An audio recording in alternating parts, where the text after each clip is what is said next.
Boleh Kin.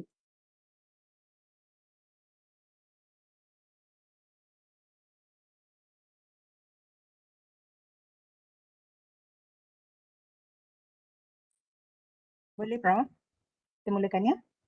Boleh dah. Boleh. Alright. Saya terus mula ya. Boleh, silakan. Okey.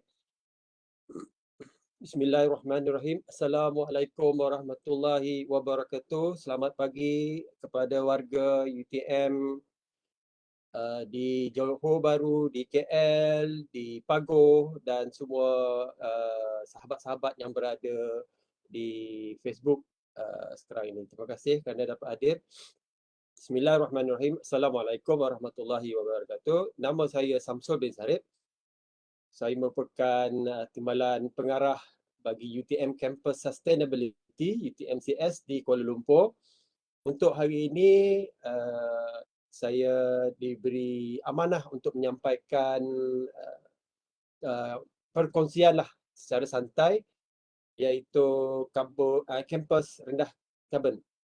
Terima kasih saya ucapkan kepada bahagian sumber manusia, Seksyen Pembangunan Bakat Jabatan Pendaftar UTM JB ataupun UTM TTC kerana menjemput saya pada pagi ini selama 1 jam berkaitan tentang low carbon campus ataupun kampus rendah karbon. Okey.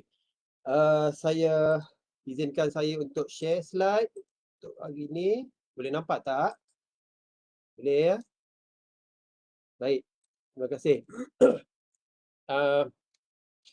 Untuk makluman, UTMCS ada 2 pejabat iaitu di Johor Bahru, UTM Campus Sustainability yang di bawah pengarah iaitu Profesor Engineer Dr. Muhammad Fadil dan juga seorang timbalan pengarah Dr. Shazwin dan saya timbalan pengarah di TMKL lah, Syamsul Sarip bersama dengan seorang pembantu saya iaitu Encik Zainal.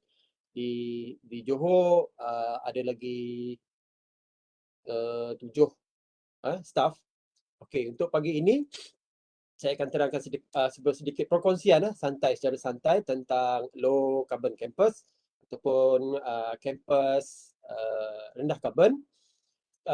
Pertama sekali iaitu berkaitan tentang Sustainable Development Goal, SDG yang kita selalu tekankan untuk sebagai awareness dengan matlamat 17 matlamat ataupun 17 goal, 169 sasaran dan lebih daripada 244 petunjuk yang merangkumi 5 dimensi utama iaitu people, planet, prosperity, peace and partnership. Okay, 5 dimensi untuk merangkumi 17 SDG. Terlebih dahulu saya ingin menunjukkan reflection 2021 bagi UTMCS pada suku pertama. Kita ada 4 sukuan iaitu Januari hingga Mac. Ini adalah aktiviti yang dilaksanakan secara general lah, belum detail. Saya tak detailkan lagi, iaitu kita telah melaksanakan regional conference dan juga chit-chat kelestarian, serta yang paling penting UTMCS juga telah menerbitkan sebuah buku ataupun laporan laporan kelestarian 2021. Ini boleh dapatkan secara digital di laman web UTMCS dan juga inilah programnya. Pada sukan kedua iaitu polisi kelestarian. UTMCS berjaya mewujudkan polisi kelestarian dan juga conference pada sukan kedua. Untuk sukan ketiga kita ada MySun Roundtable Discussion. Okey, yang ini ada Roundtable Discussion 1 sehinggalah 2 dan 3. Kemudian untuk ujung tahun, UTMCS juga telah berjaya menerbitkan sebanyak 6 buah modul. Ini modul untuk Denai Sungai Malaysia. So ada 6 modul kat sini telah berjaya diterbitkan dengan pengarang UTM, pengarang daripada UTM. Itu bagi refleksi. Kemudian bagi low carbon campus, SDG terlibat directly kepada low carbon campus iaitu SDG 3 on health increase road safety. Ini adalah keselamatan di jalan raya. SDG 7 on energy, SDG 8 decent work and economic growth, SDG 9 resilient infrastructure, 11 on sustainable cities, access to transport and expanded public transport, SDG 12 on sustainable consumption and production. This is ending fossil fuel subsidies lah. Kita nak mengurangkan subsidies. And then 13 on carbon emission, fuel combustion, SDG 14 on ocean, sea, marine resources. This is more to sea transportation ship lah. Kemudian ni adalah SDG yang terlibat directly pada low carbon campus 3, 7, 8, 9, 11, 12, 13 dan 14. Okey, bagi melaksanakan strategi low carbon campus, kita panggil dia lebih kurang neutral carbon ataupun net zero carbon. Lebih kurang lah, net zero carbon adalah untuk kita nak mengurangkan ataupun zero lah, zero carbon campus master plan. Kita dah merancang untuk menghasilkan master plan bagi UTM melibatkan komponen yang utama iaitu climate, buildings, energy, mobility dan transportation. Ini yang paling penting, mobility and transportation. Green and reserve area, kawasan yang hijau. Smart waste management, bagaimana kita nak recycle waste, solid waste dan food waste, macam-macam lagi lah. Okay, bagi polisi kita terlibat, ini adalah polisi sustainability, polisi kelestarian di UTM. Melibatkan low carbon campus iaitu building and infrastructure design through a clear sustainable development framework. Kita perlu tingkatkan smart building, green building. Kemudian yang kedua, use electricity, water, air conditioning.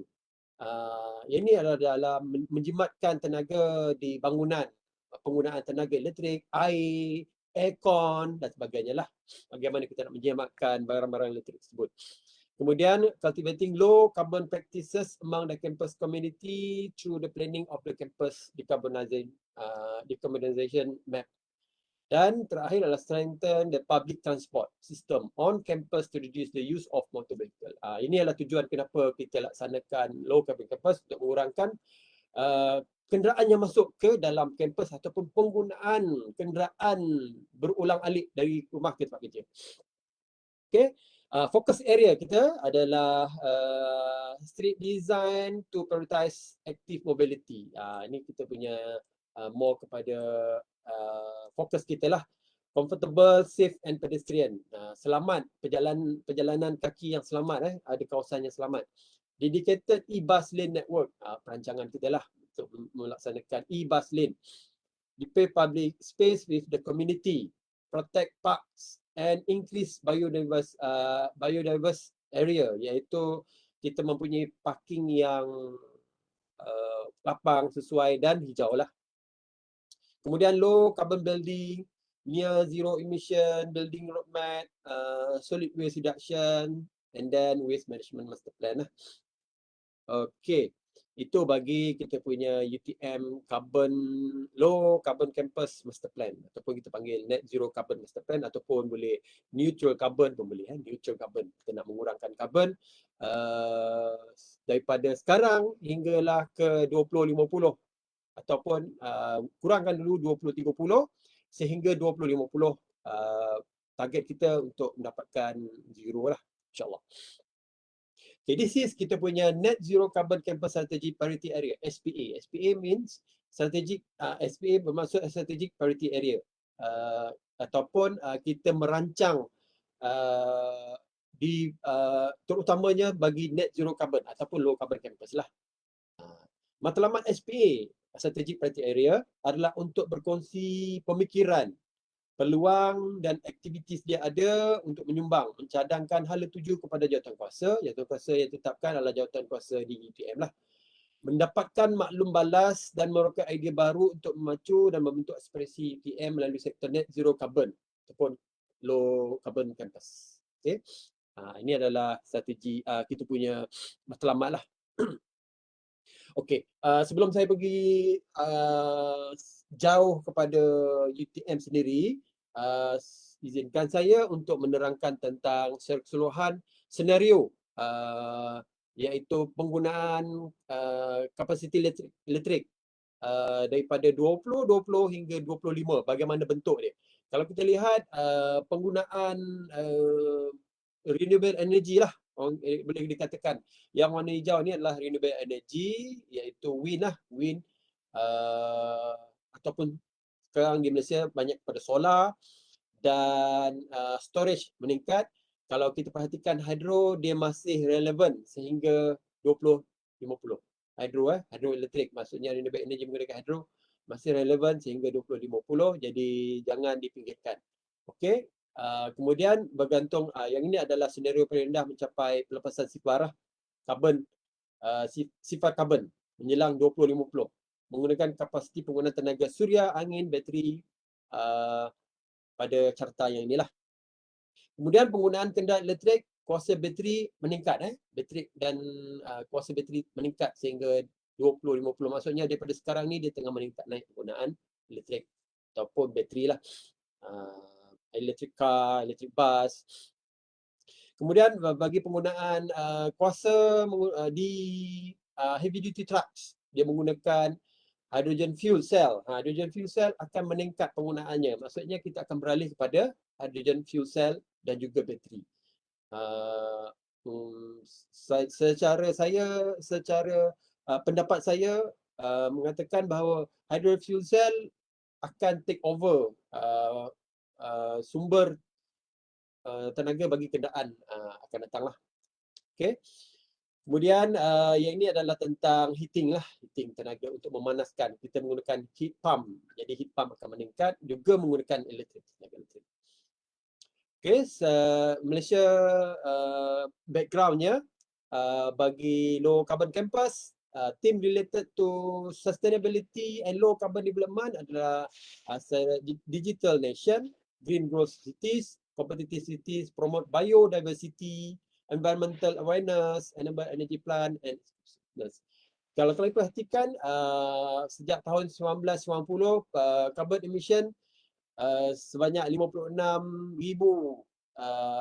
tan metrik dan pada tahun 2000 meningkat menjadi 216, berapa kali ganda meningkat.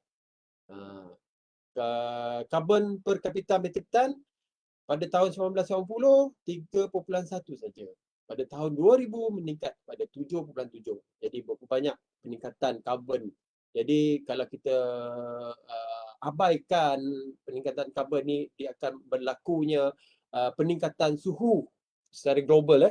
Setiap tahun suhu pemanasan suhu akan meningkat daripada 1 darjah Celsius kepada 1.5 dan 2 darjah Celsius. Kalau kita perhatikan suhu di sekarang semakin panas dan juga kerap berlakunya bencana alam lah, seperti yang berlakunya banjir besar baru-baru ni. Itulah disebabkan oleh pelepasan karbon ataupun carbon emission. Transition to low carbon society, kita ada short term, mid term and long term. Kalau perhatikan pada long term, kita ada realization to hydrogen economy. Kita kena meningkatkan penggunaan hidrogen supaya carbon emission kita boleh kurang. Sedikit demi sedikit lah kita akan kepada development of energy network in cities. Okay. Yang ini adalah data pada tahun 2018. Diperhatikan 60% carbon emission adalah datangnya daripada sektor kenderaan, transportation sectors. Expected by 2050 in the absence of mitigation measure. Maksudnya meningkat. Kalau perhatikan ni tengah meningkat naiklah pada tahun 2021 ni. Kalau kita lihat ni data 2018, kita lihat 2021 di sisi peak kita nak mengurangkan, kadar dia semakin menguranglah. Yang ini adalah penggunaan kenderaan pribadi lah ataupun passenger road vehicles. Yang kedua adalah road freight vehicle dan kedua shipping dan aviation. Yang ini adalah trend carbon emission daripada fuel combustion from the transportation. Passenger travel is responsible for 60% of carbon emission from transportation. with rates accounting for the other 40%. Maksudnya penggunaan kenderaan penumpang lah yang menyumbang banyak kepada carbon emission global. Okay, untuk propose strategy priority area bagi UTM, kita panggil Net Zero Carbon Campus Master Plan. Komponen utama dia melibatkan climate, buildings, energy, mobility, transportation, green and reserve area. Saya masukkan satu lagi adalah waste management. Untuk climate action plan kita, supaya emission kita neutral, resilient to climate hazards, governance and collaboration, campus carbon inventory, campus carbon reduction strategy. Ini bagi climate sektor komponen 1, climate. Bagi komponen 2 melibatkan building, kita perlu tekankan kepada smart building, green office, develop and open space dan seterusnya lah.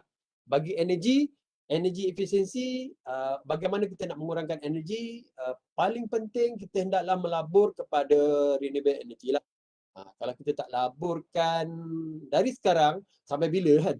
Sampai bila kita melabur kepada penggunaan solar, melabur kepada solar, melabur maksudnya kita kena usahakan bagaimana solar boleh digunakan di UTM. Contohnya kita boleh pasang solar di rooftop setiap building, bangunan, parking area yang mempunyai kawasan berbumbung, kita boleh letak solar. Itu kena sikit pelaburan lah untuk menjimatkan energi. Kalau kita tak tekankan, bila lagi kan kita nak mulakan kita punya Net Zero Carbon Campus Master Plan. Kemudian yang paling penting adalah mobility and transportation.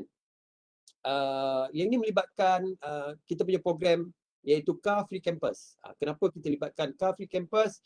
Sebab dia akan apabila kita laksanakan, kita akan dapati bahawa kita punya staff, pelajar akan memikirkan cara bagaimana kita nak datang ke kampus bila kita mengajukan Car Free Campus. Tak semestinya kita mengajukan Car Free Campus. Maksudnya pemikiran kita perlulah kita fikirkan bagaimana kita nak hadir ke pejabat menggunakan salah satu option adalah public transport. Okey, kalau boleh, kalau larat jalan kaki lah, rumah dekat jalan kaki lah, atau berbasikal, ataupun menggunakan e-scooter dan sebagainya lah. Itu adalah mobility transportation. Ataupun menggunakan public transport di KL ni, kita ada LRT, kita ada MRT akan yang terletak di Kampung Baru nanti. Stesen MRT yang paling dekat dengan UTM adalah di Kampung Baru, MRT ya. Kemudian komponen 5 adalah green and reserve area, iaitu green belt lah. Di UTM kita telah merancang satu kawasan dikenal pasti sebagai green belt, iaitu kawasan hijauan. Okay? Yang itu adalah untuk reserve area. And then komponen yang ke-6 adalah smart and waste management, solid waste reduction through waste master plan. Bagaimana kita nak merancang sisa pepejal ataupun sisa makanan, bagaimana kita nak recycle balik ya sisa buangan tersebut. Ini adalah example initiative under mobility and transportation bagi SPA 1. SPA 1 adalah net zero carbon ataupun low carbon campus lah. Okay. Kita telah mengadakan beberapa siri bengkel yang kedua. Setakat ni kita dah mengadakan bengkel yang kedua bagi SPA, Strategic Priority Area 1, iaitu net zero carbon. Okay, dan kita mempunyai working committee, sudah mempunyai working committee. Objektifnya adalah to produce procedures and guideline for car free campus in Region KL. Kita akan mengadakan car free campus dulu di KL lah, dan telah berlangsung pun car free campus di KL setiap sebulan, dan akan diteruskan pada tahun akan datang. To improve transportation network by 10%, to increase pedestrian path 10%, maksudnya kita akan increase penggunaan pejalan kaki yang berbumbung insyaAllah. To increase bicycle network, kita akan pasang parking basikal di UTM dan kita menggalakkan pelajar menggunakan basikal. Maksudnya Bila pelajar menggunakan basikal, dia kita perlulah mengadakan satu parking yang selamat bagi pengguna basikal. Mestilah kawasan parking yang selamat dan dekat dengan tempat pelajar tersebutlah. Okey, itu dia punya perancangan. Yang ini adalah cadangan termarujukan pasukan petugas kampus bebas kenderaan bermotor. Kita merancang, dia punya pasukan ni adalah merancang plan mobility, menjalankan kajian saintifik berhubungan carbon footprint. Nanti saya akan bagi tahu bagaimana kita nak kira carbon footprint secara orang kata mudahlah, bagaimana kita nak mengira carbon footprint. Mengadakan sesi penglibatan dialog dengan semua pemegang taruh, merancang plan induk pelaksanaan, mengenal pasti keperluan dari segi kos untuk menaik taraf facilities, itu paling penting. Mendapatkan kelulusan pengurusan universiti terhadap plan induk cadangan kampus bebas kenderaan, melaporkan kemajuan, melancarkan kempen kampus bebas kenderaan, memantau pematuhan terhadap peraturan kampus bebas kenderaan, dan menjalankan penilaian hasil pelaksanaan.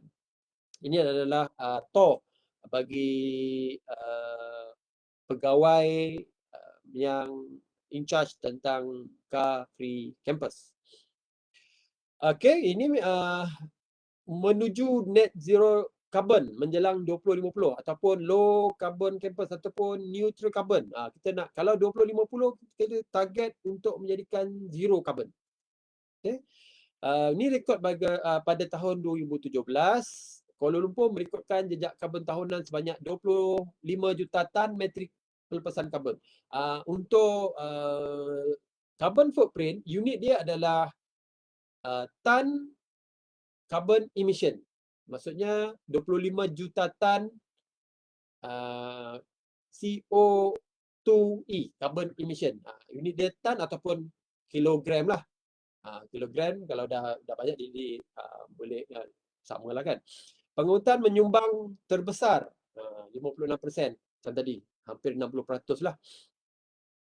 Ini diikuti oleh tenaga statik. Tenaga statik ini daripada bangunan, tenaga yang digunakan dalam bangunan mewakili 41% daripada pelepasan dan sisa mewakili 3% pelepasan. Jadi yang menyumbang terbanyak adalah transportation, penyumbang kedua adalah buildings lah ataupun shopping mall, kilang-kilang, itu semua bangunan lah. Lagi banyak, lagi besar kilang, lagi banyaklah pelepasan karbon. Unjuran menunjukkan bahawa menjelang 2050, pelepasan akan lebih daripada 2 kali ganda kepada 58 juta. Kalau kita tidak mengambil tindakan daripada sekarang lah. Kalau kita tidak mengamalkan gaya hidup sihat ataupun tidak mengambil kira low carbon emission, dia akan meningkat kepada 58 juta tan metrik setiap tahun. Kemudian kita masuk kepada bagaimana nak kira carbon footprint, pelepasan karbon lah, ataupun jejak karbon di universiti atau organisasi. Ini adalah jumlah pelepasan gas rumah hijau ataupun green gas house yang disebabkan oleh aktiviti institusi. Unit dia dalam CO2 emission lah, CO2 ataupun CO2e. Dengan mengetahui jumlah jejak karbon ataupun carbon footprint, kita lebih memahami cara universiti menyumbang kepada perubahan iklim. Kalau kita tahu bagaimana kita nak kira, mengenal pasti di mana pelepasan bermula. Kita nak tahu, kita dah tahu transportation dan juga bangunan adalah paling tinggi. Memahami bidang mana yang perlu anda tangani untuk mengurangkan pelepasan carbon footprint. Jadi kita secara kata santai lah kita nak mengira bagaimana mengira carbon footprint. Ini adalah greenhouse effect, iaitu apakah efek dia apabila carbon emission kita terlepas. Kalau kita lihat, dia akan mewujudkan satu lapisan apabila matahari some sunlight hit the earth and reflected and then some become heat. Maksudnya bila cahaya matahari terperangkap terperangkap disebabkan oleh carbon and other gases in the atmosphere trap. Dia memerangkap haba. Jadi memerangkap haba, dunia kita akan menjadi semakin panaslah. Kalau bertambah karbon, dia akan meningkat. Suhu akan meningkat 1 darjah Celsius, 1.5 darjah Celsius. Makin lama makin meningkat. Yang itu suhu kita secara ni akan menjadi panaslah.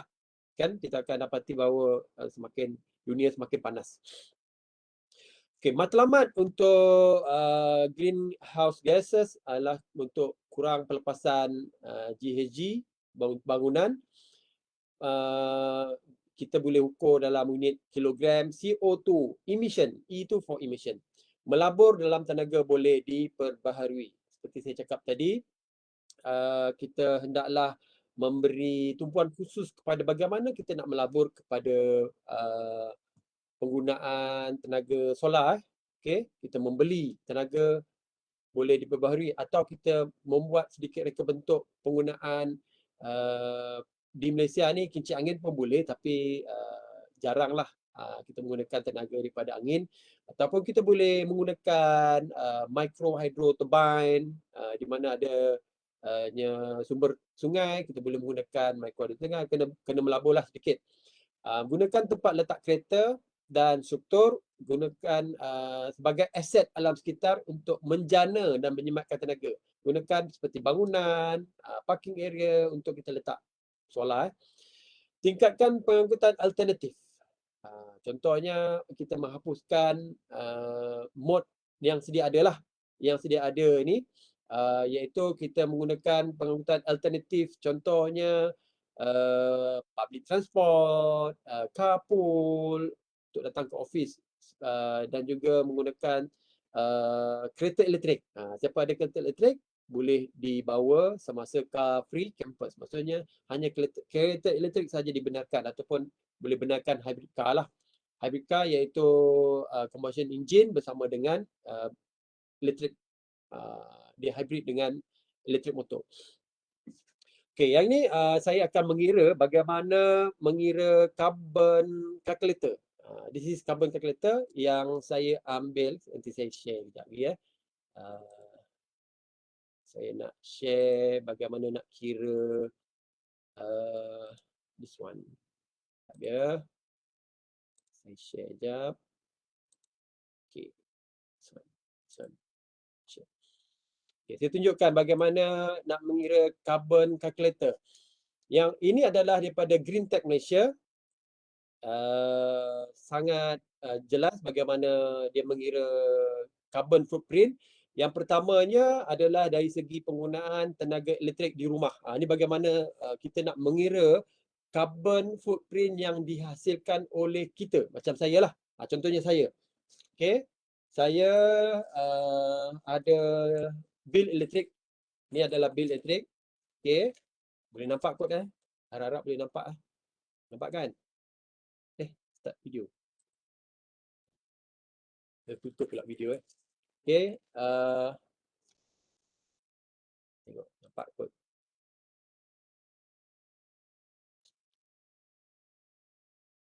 Okay. Nampak.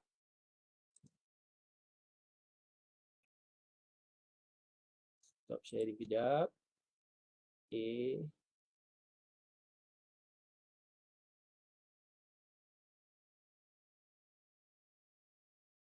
Boleh ikut. Nampak ya?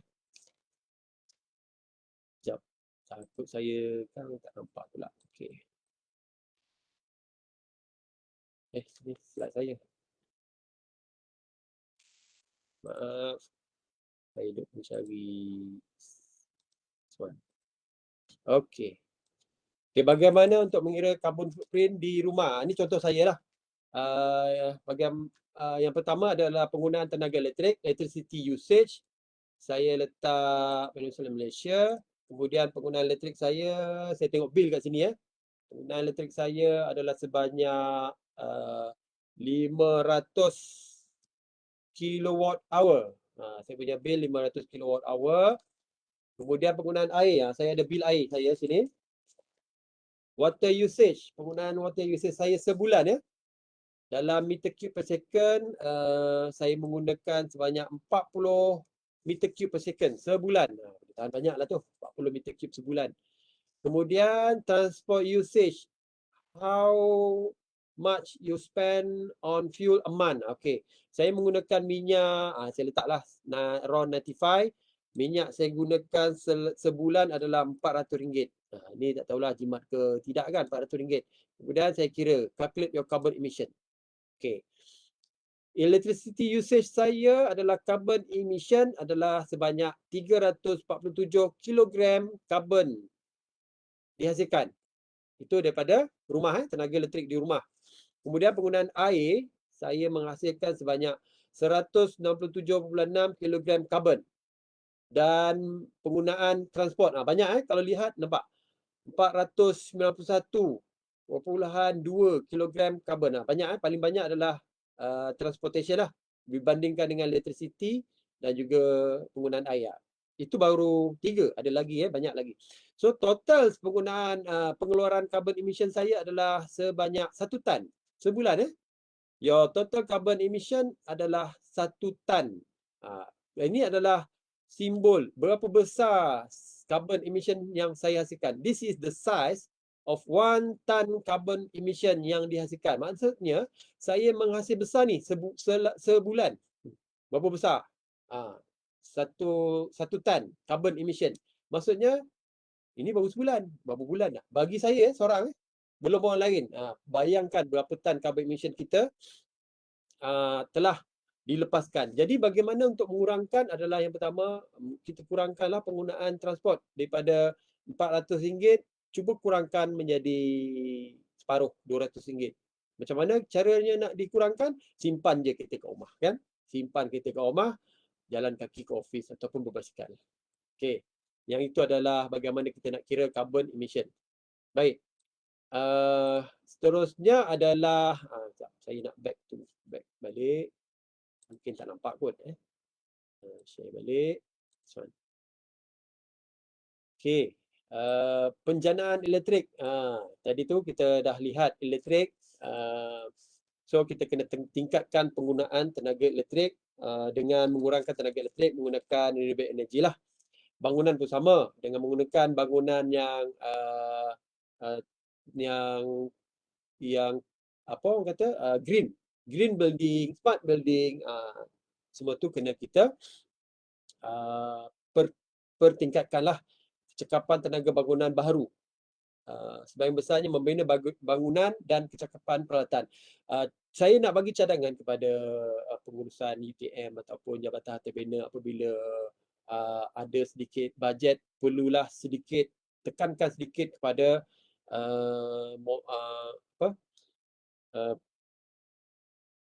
perlu tekankan kepada unsur-unsur ataupun elemen smart building.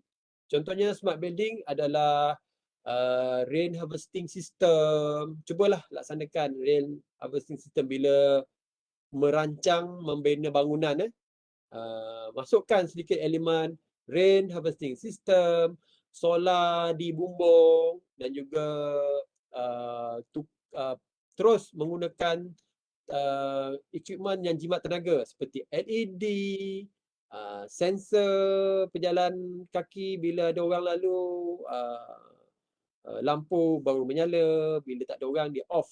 Okey, ada orangnya dia on. Cuba tekankan elemen smart energy building. Nanti saya berikanlah sedikit bagaimanakah ciri-ciri smart energy building.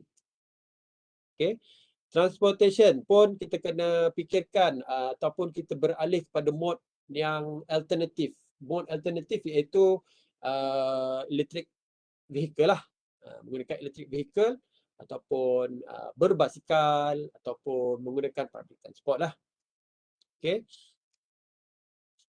Seterusnya adalah, yang ini adalah sustainable transport hierarchy, iaitu infografik tentang hierarchy sustainable transport option. From the most to least sustainable, daripada more sustainable iaitu ini adalah more sustainable, berjalan kaki, hiking, walking, berjalan kaki lah. Berjalan kaki daripada kalau rumah kita dekat, bolehlah cuba berusaha untuk kita jalan kaki ke pejabat. Ataupun berjalan kaki di dalam UTM ni sendiri, jalan kaki. Parking motor di solar ataupun parking kereta semua di solar ataupun satu tempat parking yang telah disediakan di residensi contohnya, kita cuba berjalan kaki lah di UTM. Walaupun ia nampak macam, yalah, kawasan Malaysia ni panas kan, tetapi cuba kita memberi awareness lah kepada diri sendiri, ataupun kita tukar daripada negatif kepada positif, iaitu badan kita insya-Allah akan aktiviti tu ada untuk kesihatan badan yang apabila kita berjalan kaki. Juga apabila kita berbasikal di kampus. Saya pernahlah berbasikal daripada rumah Awang Semaju ke kampus lepas balik daripada UK. Maklumlah kan, UK kan, saya pun di UK pun berbasikal, jadi saya try lah berbasikal. Ada basikal saya pun ada lagi depan ni. Saya berbasikal 2-3 bulan kot datang office. Kena datang pagi-pagi.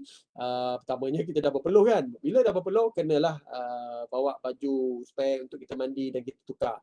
Petang kita kayuh balik.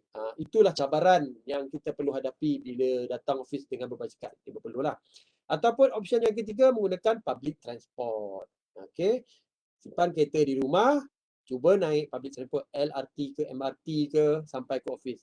Di UTM ni yang paling dekat ada Damai, Keramat dan akan datang di Kampung Baru lah. Dan yang terakhir cuba menggunakan private vehicle ataupun Grab lah kalau nak naik Grab kan. Itu adalah option lah. Kalau boleh datang hingga public transport pun dah bagus. Ini adalah aktiviti kayuhan kampus semasa Car Free Campus ataupun banyak PTJ yang melakukan kayuhan. Kayuhan kampus kalau kita buat hari-hari lagi bagus kan.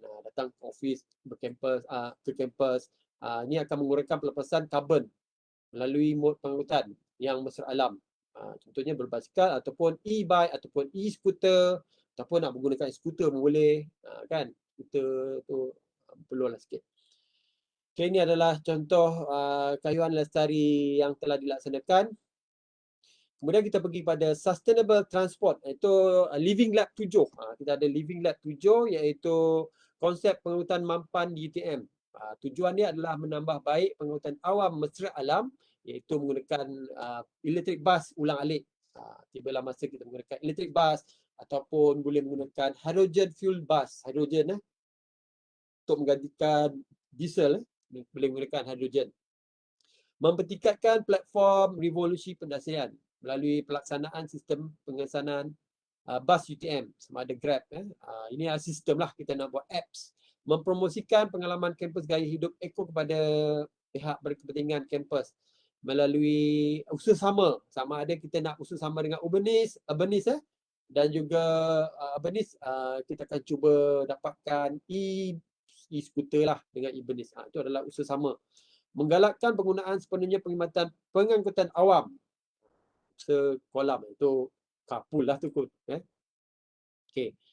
Dan ini adalah mobility campus, kaedah yang berpotensi bagi menjayakan mobility campus iaitu mod pengangkutan yang digunakan oleh pelajar, pelawat dan juga kaki tangan daripada rumah ke pejabat, daripada rumah ke UTM, menggunakan mod pengangkutan alternatif lain daripada konvensional yang kita gunakan kenderaan seorang menggunakan satu kereta. Kalau dah ramai satu kereta, apa jadi kan? Jam lah. Di TMJB tu pagi-pagi jam lah tu. Menggunakan kenderaan sebab satu kereta, satu seorang je dalam tu kan. Ini adalah konsep UTM Car Free Campus yang kita telah laksanakan. Konsepnya no fuel zone dalam kampus. Kita cuba laksanakan di mana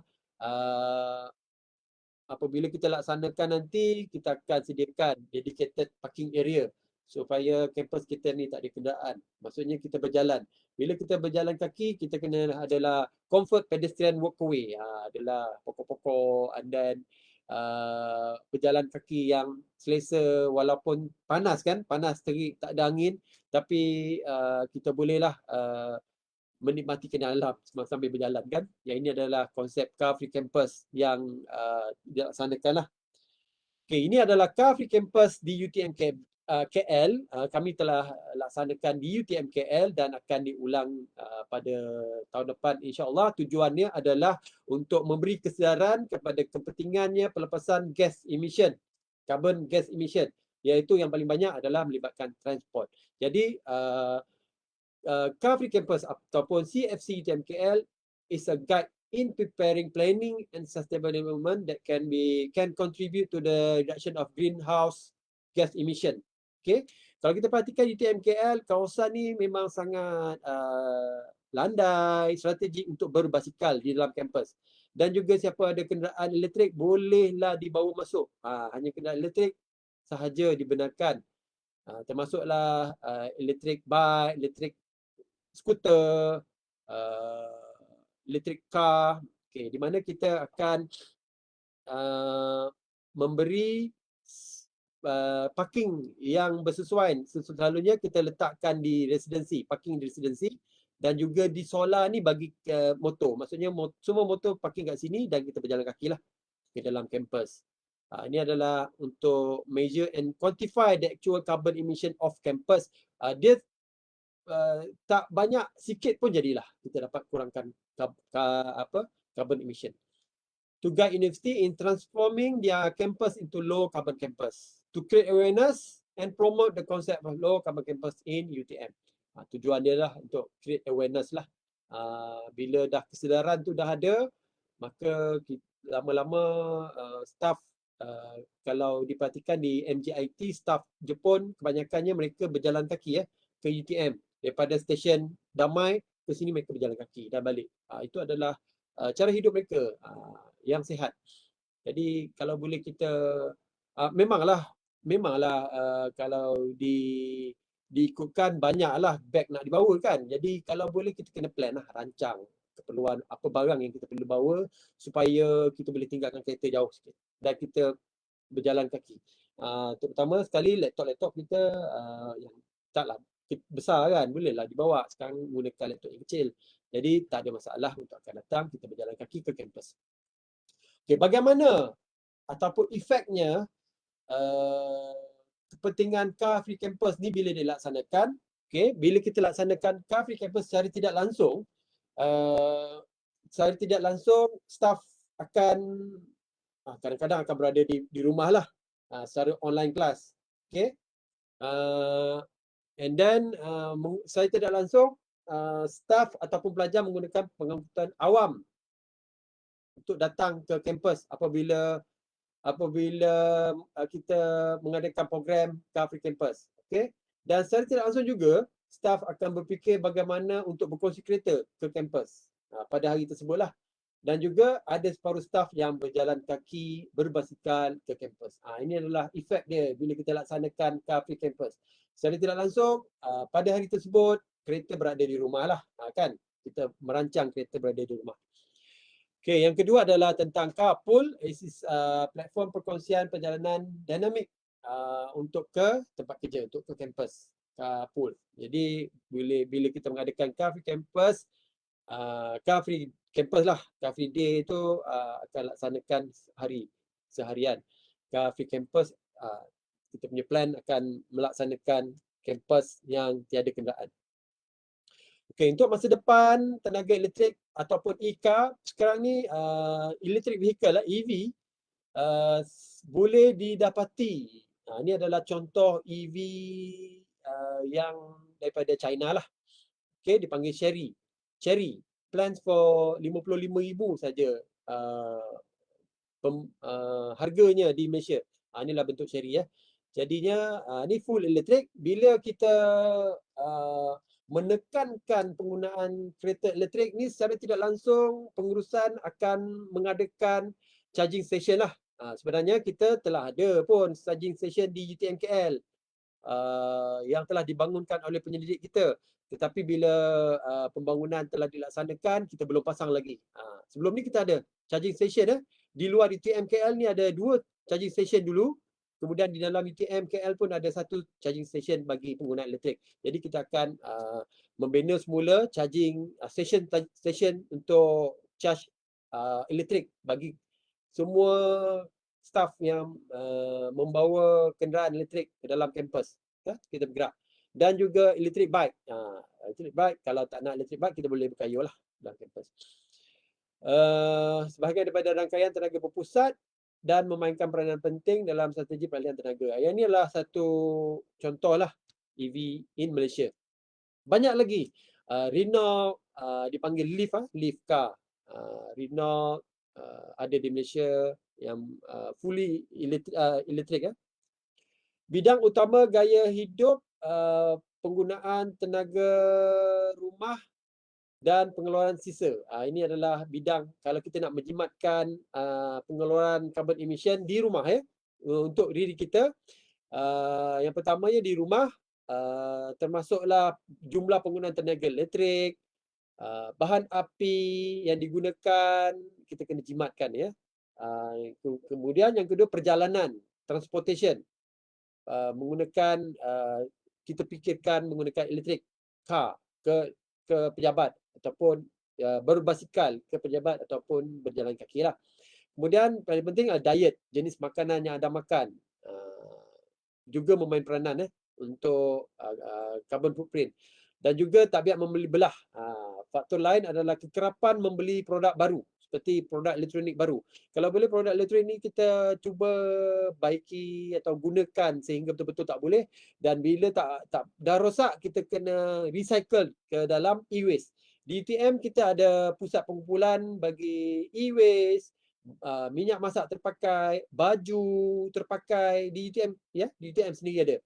Okey, nanti saya terangkan di KL lah selalunya ataupun di Johor. Okey, yang ini adalah merupakan bangunan rendah karbon, iaitu ciri-ciri bangunan rendah karbon ataupun ciri-ciri bangunan smart ataupun smart building lah. Iaitu yang pertama, membina sistem automasi untuk memantau penggunaan tenaga. Maksudnya kita ada bagai meter lah, meter penggunaan tenaga di sebuah bangunan yang kita panggil adalah smart building. Kalau boleh di UTM, kalau kita nak membina bangunan baru, mohon tekankan supaya dia menjadi, kalau boleh menjadi smart building lah. Kalau kita tak fikirkan sekarang, mungkin akan datang kan, mungkin. Tapi kalau boleh fikirkan secepatnya mungkin. Kalau kita duk tunggu, bajet tak ada kan. Bajet memang tak ada. Tapi benda ni, inisiatif ni perlu dilaksanakan sampai bila duk tunggu bajet tak ada kan. Kalau kita tak laksanakan sekarang, kita kena fikirlah. Kemudian halaman dan koridor pengudaraan semula jadi. Contohnya pengudaraan semula jadi menggunakan angin daripada luar masuk ke dalam bangunan. Kena fikirlah design dia. Sistem pengurusan bangunan termaju dengan keupayaan penjadualan. Ada jadual dia. Contohnya tenaga elektrik malam, aircon tutup secara automatik malam . Maksudnya aircon di UTM ni memang secara manual lah. Nanti kalau boleh dapat di timingkan tutup sebelah malam.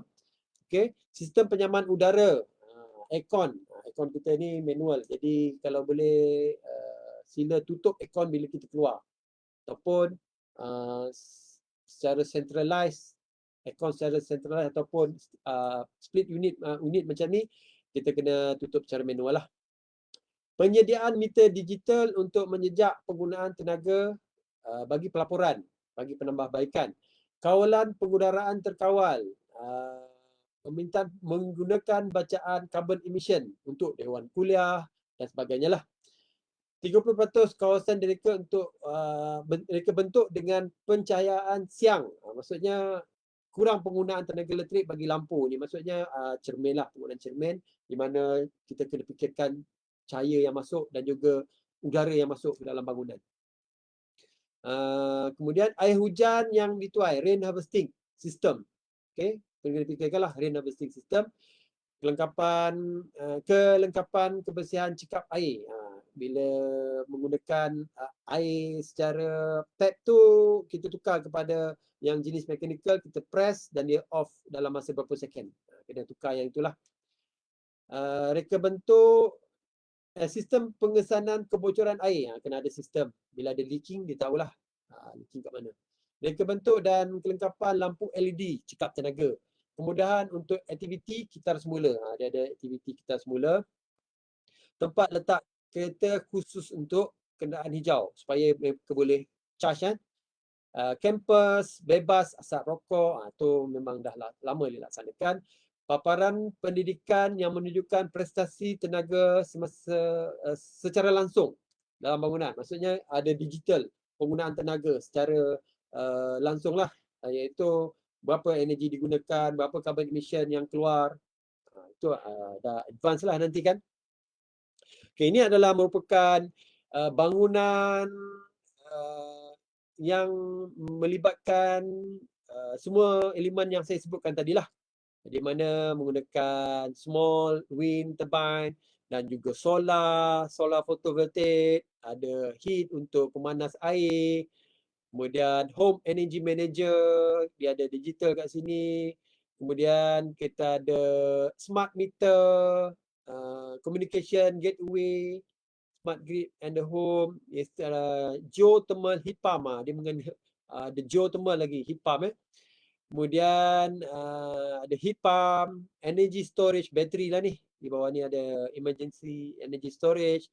Kemudian smart appliances, penggunaan barang elektrik yang smart, rendah energy, safe energy.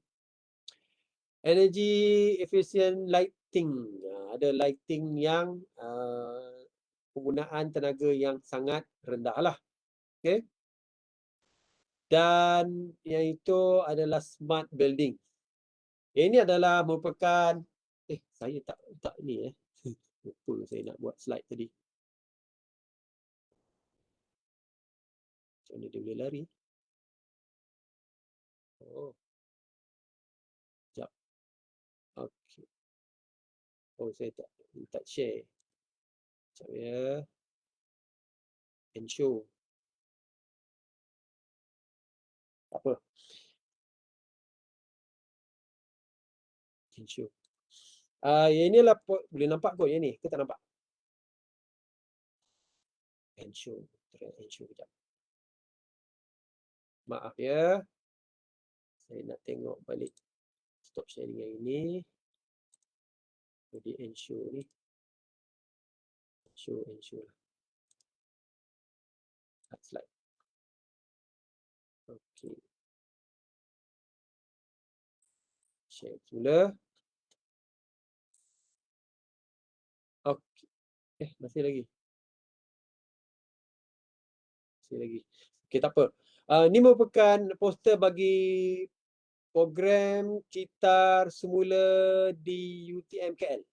Di UTM. Maknanya setiap hari Rabu jam 2 hingga 4 petang, siapa yang mempunyai barang-barang seperti baju terpakai, e-waste, barang elektrik, e-waste, tin aluminium, botol plastik, kertas, minyak masak terpakai, bolehlah menghantar ke pusat kitar semula Jabatan Hartanah di UTM Kuala Lumpur yang berada di UTM KL yang berada bertentangan dengan kita punya taska nanti, taska UTM KL. Itu adalah pusat pengumpulan. Jadi kalau baju terpakai boleh kita hantar di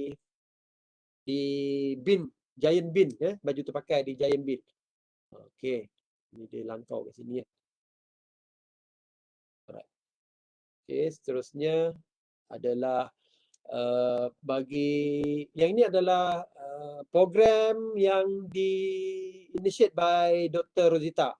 Okey, Dr. Rosita iaitu Dr. Zack Nano Fuel Patch. Kita mengadakan low carbon ride pada tahun 2020. Sebelum PKP lah kita sempat mengadakan ride.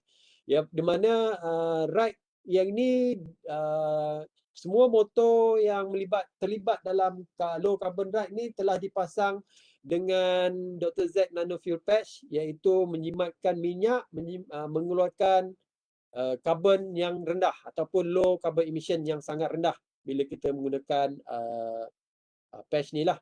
Jadi itulah program. Kemudian ini adalah Car Free Campus di UTM KL. Perancangannya adalah warna merah ni tidak dibenarkan kenderaan berada di kampus, warna merah. Warna hitam adalah non-car campus area. Maksudnya di residensi saja dibenarkan kereta dibawa. Maksudnya residensi sebagai parking. Kemudian parking sini ada gate kat sini, gate masuk. Parking nanti kita akan charge RM1 sehari saja. Okay. Kemudian ada gate kat sini, semua staff dikendaki untuk masuk menggunakan face recognition. Okay, face recognition boleh masuk gate. Okay. Ini adalah kawasan di UTM KL. Car Free Campus UTM KL pada setiap hari Rabu minggu ketiga setiap bulan. Kita ada pengecualian lah. Yang pertamanya OKU dikecualikan untuk berjalan kaki lah. Wanita mengandung pun dikecualikan berjalan kaki, individu yang mengalami masalah kesihatan serius. Dan yang ni kontraktor dia akan masuklah menggunakan lori kena masuklah. Dan yang ni kita ada transport khas ataupun pengangkutan khas yang dibawakan untuk membawa mereka lah. Kan kita ada kenderaan perkhidmatan khas yang diketuai oleh Seksyen Keselamatan dan perkhidmatan kecemasan seperti ambulans, bomba dan sebagainya lah pada hari tersebut. Contoh aktiviti lain adalah untuk memperkasakan kelestarian kampus adalah proses pengumpulan minyak masak terpakai. Okey, ini adalah proses pengumpulan poster minyak masak terpakai dan juga say no to single use plastik. Masih lagi kita tidak dibenarkan untuk menggunakan plastik sekali guna. Yang paling ketara adalah straw minuman dan juga pembungkusan minuman menggunakan plastik. Kalau kita ingin membungkus, sila bawa flash ataupun mark kita sendiri dan juga sila bawalah bekas Tupperware sendiri untuk membeli makanan di kafe-kafe. Kita ada dibekalkan dengan mark ni, okey. Kemudian bawa botol sendiri. Kita ada juga flash lah. Mana flash saya ni? Mana saya letak flash saya? Tak nampak dia. Okey, kita bawa untuk bekalkan minuman air panas. Jangan bungkus air panas ke dalam plastik ya. Plastik tu dia ada efek. Nanti bila air panas, plastik tu akan dia akan jadi lembik kan, macam mencair. Okey, yang ini adalah program yang dilaksanakan dalam melestarikan alam sekitar. Itu berbagai kita merancang pelbagai aktiviti termasuklah conference iaitu Regional Conference in Civil Engineering and Sustainable Development Goal. Kemudian daripada pengarah sendiri iaitu Innovation Sustainable Development Goal. Yang ini adalah daripada perkongsian oleh Prof Datuk Engineer Dr. Wahid Omar dalam berkongsi tentang buku pelaporan. Okey, dapatkan buku pelaporan ini secara digital ataupun secara hard copy. Ada di UTMCS Campus Sustainability. Ini adalah slide yang terakhir. You cannot protect the environment unless you empower people. You inform them and you help them understand that these resources are their own and that they must protect them. Dia daripada Wangari Maathai. Okey, itu saja daripada saya. Perkongsian tentang low carbon campus di UTM. Terima kasih banyak-banyak. Saya kembalikan kepada pejabat pendaftar, Encik Puan Ikin. Kita ada beberapa soalan. Nak saya bacakan terus semua ataupun satu-satu, Prof? Tak dengar, Puan Ikin. Kita ada beberapa soalan. Kita ada terima beberapa soalan. Oh, ada soalan. Ya, ya. Terus atau saya baca satu-satu? Puan Ikin bacakan satu-satu boleh? Okey, baik. Okey, yang pertama, apakah langkah terbaik bagi kesedaran kepada staf untuk net zero di dalam kampus UTM KL? Langkah terbaik untuk awareness lah ya? Kesedaran, betul. Awareness. Okey, kesedaran yang kita laksanakan seperti hari inilah. hari ini merupakan kesedaran tentang low carbon campus. Maksudnya kesedaran bagaimana kita nak mengurangkan pelepasan karbon. Okey? Bagaimana kita nak lepaskan. Contohnya contoh yang diberikan tadi, yang pertamanya kalau datang ke kampus hendaklah menggunakan kenderaan yang lestari lah, iaitu elektrik car. So awareness macam ni kita kena sentiasa berterusan memberi pendedahan kepada semua staf. Dan yang kedua adalah program Car Free Campus. Itu tujuannya lah. Tujuan mengapa kita laksanakan Car Free Campus. Bila kita laksanakan Car Free Campus, secara tidak langsung staf akan mula berfikir bagaimana kita nak ke kampus ni. Kalau bila laksanakan Car Free Day, Car Free Campus, iaitu adalah awareness yang kita laksanakan. Dia bukan setakat Car Free Campus tersebut, dia bukan setakat nak menjimatkan carbon emission. Dia sebenarnya awareness kepada semua masyarakat kampus untuk datang ke kampus menggunakan kenderaan alternatif. Dia mula berfikir, kita kongsi kereta lah untuk datang ke kita. Satu, berkongsi kereta. Yang keduanya, mula memikirkan untuk membeli basikal, folding bike untuk ke kampus. Cubalah berbasikal.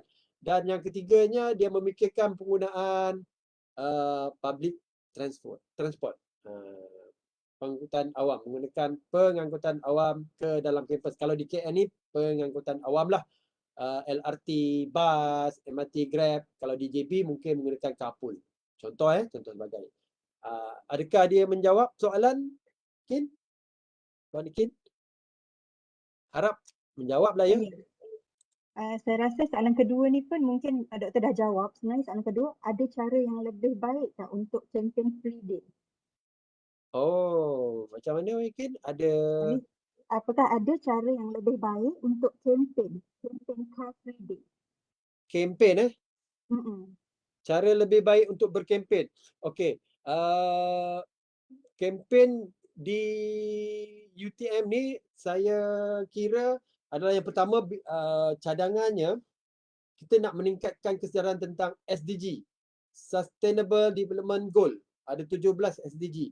Kalau cara paling baik adalah cadangan saya untuk pihak pengurusan UTM cuba membuat satu arca iaitu SDG yang besar. Apabila masuk je di UTM, kita nampak SDG dulu. Macam kita nampak I love UTM, I am UTM. Di KL tu kita nampak I UTM dan kita cuba dapatkan satu arca SDG ataupun poster-poster tentang SDG, banner. Sekarang ni digital poster lah kan. So digital poster kita pasang tentang SDG. Perjalanan masuk dah nampak SDG. Maksudnya itu menerapkan awareness kepada semua warga kampus terhadap Sustainable Development Goal. Secara amnya lah. Kalau secara memfokus, kita kena buat awareness beginilah, talk begini tentang carbon campus, kelestarian di kampus, no single use plastik dan sebagainya. Okay. Harap menjawab. Ada lagi soalan? Ada lagi, kita ada 2 lagi soalan. Baik, yang ketiga, maaf Doktor bertanya, jika kita ada tak projek pembangunan kenderaan hybrid atau kenderaan elektrik mampu milik, memandangkan penyumbang terbesar carbon emission adalah daripada kenderaan bermotor? Betul. Ya, betul. Kita sekarang ni kita tak ada laksanakan untuk kenderaan elektrik secara dalam penyelidikan tu ada. Masih di peringkat research kita menghasilkan electric car di peringkat research masing-masing, dan juga penyelidik-penyelidik di UTM ni sedang giat membangunkan penggunaan hydrogen fuel. Maksudnya hydrogen fuel akan menggantikan biodiesel dan juga diesel di kenderaan bus di UTM lah. So nanti bus di UTM akan menggunakan hydrogen fuel. Hydrogen fuel ni secara generalnya, secara kasarnya kita boleh hasilkan. Okay? Di mana kalau kita ada tenaga elektrik, daripada sumber yang percuma ataupun renewable energy, daripada solar, daripada turbine, hydro turbine. Kemudian bila kita dapat tenaga elektrik tu kita boleh tukar ataupun convert kepada hydrogen. Yang ini penyelidik UTM sedang giat membangunkan storage tank untuk menyimpan hydrogen fuel. Bila fuel ni dah ada tank, maka kenderaan yang menggunakan hydrogen fuel dia boleh mengisi menggunakan hydrogen fuel ni. Tank ni macam petrol pump lah. Di Sarawak telah melaksanakan hydrogen fuel menggunakan hydrogen lah, kenderaan hydrogen. Untuk kenderaan elektrik masih di peringkat penyelidikan lagi. Dan juga kalau kita nak beli electric car, pihak pengurusan UTM kena perlukan charging station lah di UTM, pasang charging station. Sebab electric car sekarang ni telah mula masuk ke Malaysia, electric vehicle yang murah. Contohnya di China tadi, Chevy yang saya tunjukkan tadi. Contoh yang lain adalah Renault. Renault dah ada, hybrid pun dah ada, hybrid elektrik dan juga hybrid elektrik dengan konvensional. Banyak jenama, contohnya Mercedes, BMW, yang tu yang mahal lah.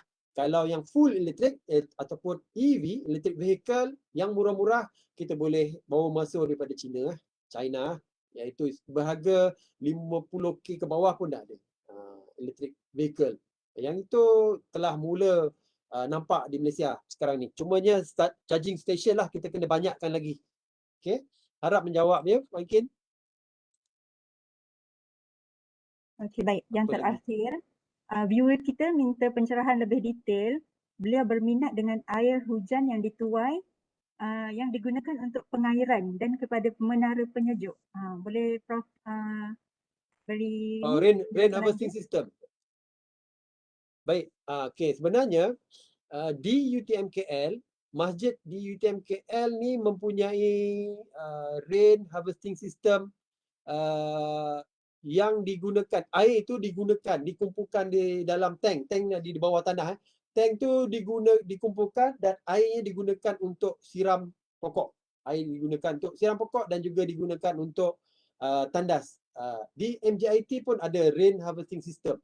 Kalau untuk makluman, MJIT rain harvesting system dijaga oleh Jabatan Harta Bina dan sistemnya rain harvesting system kalau kita nak buat di rumah pun sebenarnya simple.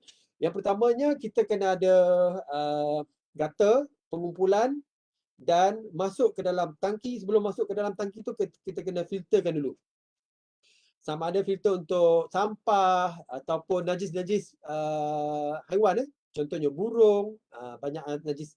Najis tu kita kena the first hujan yang datang kita kena buang air dia dulu. Itu adalah sistem pengumpulan secara manual pun boleh, automation pun boleh. Buangnya air yang dulu sebab air yang first tu adalah air yang sangat kotor. The second dalam berapa minit kita barulah kita masukkan air ke dalam tangki. Yang tu yang boleh digunakan untuk tujuannya ditandas, penggunaan ditandas dan juga penggunaan untuk membasuh kenderaan dan juga penggunaan untuk siram pokok-pokok bunga. Itulah kegunaan air hujan selain daripada penggunaan di masjid yang tadi tu untuk tandas dan juga untuk di kebun lah, untuk siram pokok-pokok di kebun. Ada lagi soalan? Okay. Harap menjawab kot. Jawab tak? Alhamdulillah menjawab Prof. Alhamdulillah. Sekarang ni dah tak adalah, itu sahaja soalan dari viewer kita. Ada satu lagi saya nampak daripada Facebook tadi tentang parking basikal kot.